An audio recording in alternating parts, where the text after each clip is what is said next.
Welcome to today's video. If you ever struggle with procrastination, lack of motivation, or staying focused on your goals, this book, Self-Discipline Mindset by Curtis Leone, can change your life. Let's break down the key lessons and strategies to help you master the art of self-discipline and develop a mindset that thrives on consistency, grit, and focus. Part number 1. What is self-discipline? Self-discipline is not about being perfect. It doesn't mean you always feel motivated. It doesn't mean you're never tired, never distracted, or never feel lazy. Instead, self-discipline is the ability to take action, even when you don't feel like it. It's about showing up every day, whether you're in a mood or not. Curtis Leone says that real success doesn't come from talent, luck, or even intelligence.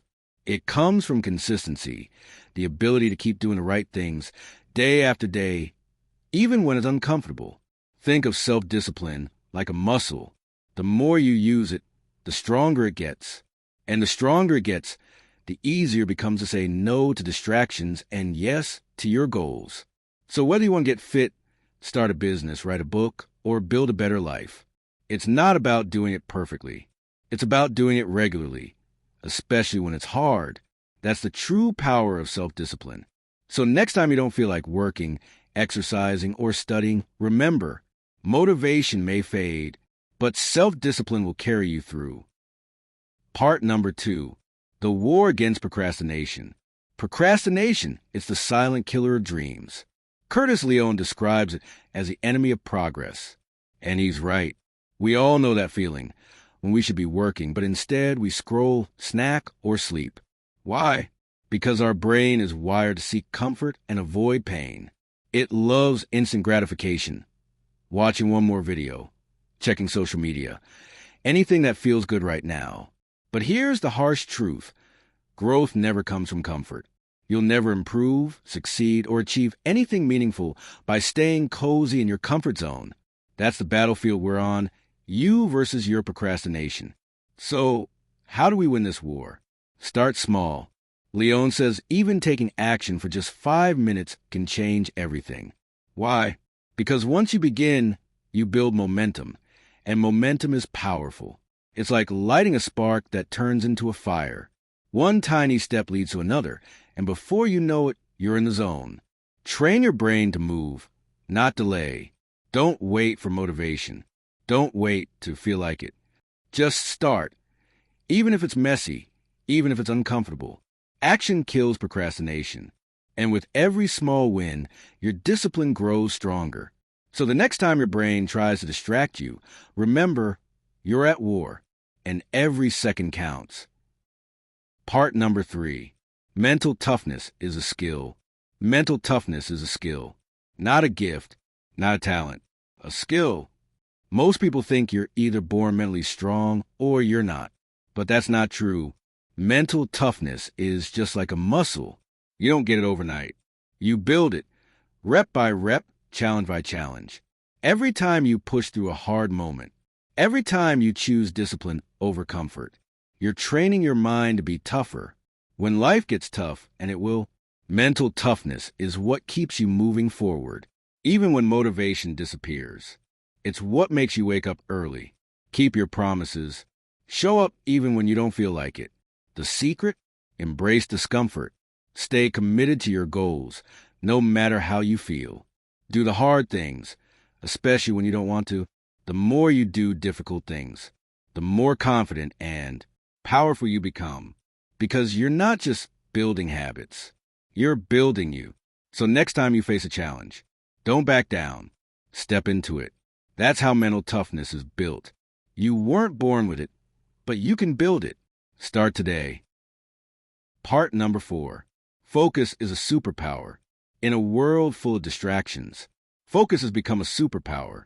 Notifications, endless scrolling, multitasking. It's like our brains are being pulled in every direction. But what if you could train your mind to work like a laser instead of a flashlight? Curtis Leone, in Self-Discipline Mindset, says it loud and clear. Focus isn't just important. It's rare. And that's what makes it so valuable. Step 1. Get clear on what matters. If everything is a priority, nothing is. Curtis suggests starting your day by asking, What are 1 to 3 things I absolutely need to get done today? That's how high performers operate. They don't try to do everything. They focus on what moves a needle. Next, eliminate digital noise. Turn off non-essential notifications. Put your phone on Do Not Disturb, or better yet, keep it in another room. Because every time you check your phone, it takes your brain 20 minutes to refocus. Yes, 20 whole minutes. Now, here's the real game changer, time blocking. Curtis calls it a brain training strategy, and it works like a charm. Here's how. Set a timer for 25 to 50 minutes. Choose one task. Focus only on that. No switching, no scrolling, no multitasking. When the timer ends, take a 5 to 10 minute break. Then go again. This technique is called the Pomodoro technique, and it builds laser-sharp concentration over time. Think of focus like a muscle. The more you train it, the stronger it gets. At first, you'll feel restless, distracted, but stick with it. And soon, deep work will become your default mode. You'll get more done in 2 focused hours than most people do in an entire day. In a distracted world, the ability to focus is your competitive edge. Protect your attention, train it, and watch how everything in your life starts to level up. If you found this tip powerful, make sure to like, subscribe, and hit the bell icon because we're just getting started on the journey to mastering self-discipline. Remember, your mind is your most powerful tool. Use it wisely. Part number 5. Build habits, not willpower. Have you ever told yourself, tomorrow I'll wake up early. This time I won't skip the gym. But then, snooze button, excuses, delay. Why? Because you're relying on willpower. Here's the truth most people never realize. Willpower is weak. It fades. It gets tired. It's like a phone battery. The more you use it, the more it drains. So what's the solution? Stop relying on willpower. Start building habits. Habits are powerful. They don't ask you, do you feel like it? They just happen automatically. Think about it. You don't need willpower to brush your teeth every morning, right? Why? Because it's a habit. Imagine if your goals, like exercising, studying, or saving money, became as automatic as brushing your teeth. That's where real discipline begins. Want to make it even easier? Design your environment to support your goals. Remove temptations. Surround yourself with cues that trigger the right actions. If your phone's on Do Not Disturb. If your gym clothes are ready the night before. If your fridge is full of healthy meals. You don't have to try anymore. Your environment is doing half the work for you. When your surroundings work with you, discipline doesn't feel like a struggle anymore. You just flow. Remember this. Willpower might help you start, but habits will take you to the finish line. So, stop depending on motivation. Start building systems. And make success your default setting. Part number 6. The identity shift. Imagine waking up tomorrow not as the person you've been, but as the person you want to become. Disciplined, focused, unstoppable. Sounds powerful, right? This is what Curtis Leone calls the identity shift, and it's one of the most powerful mental tools for building real, lasting self-discipline. You see, we often try to force discipline through willpower, like dragging ourselves to the gym or avoiding distractions by sheer effort. But here's the truth. Your habits will never last if they don't match who you believe you are. Let that sink in. If deep down you still see yourself as lazy, unmotivated, or weak, your brain will sabotage you sooner or later. But here's the shift. Ask yourself every morning, what would the best version of me do today? Not the tired version, not the scared version, but the version of you who's confident, focused, and committed. When you start acting like that version of yourself, day after day, something amazing happens. Your actions begin to shape your identity, and your identity starts to shape your actions. It's a powerful loop.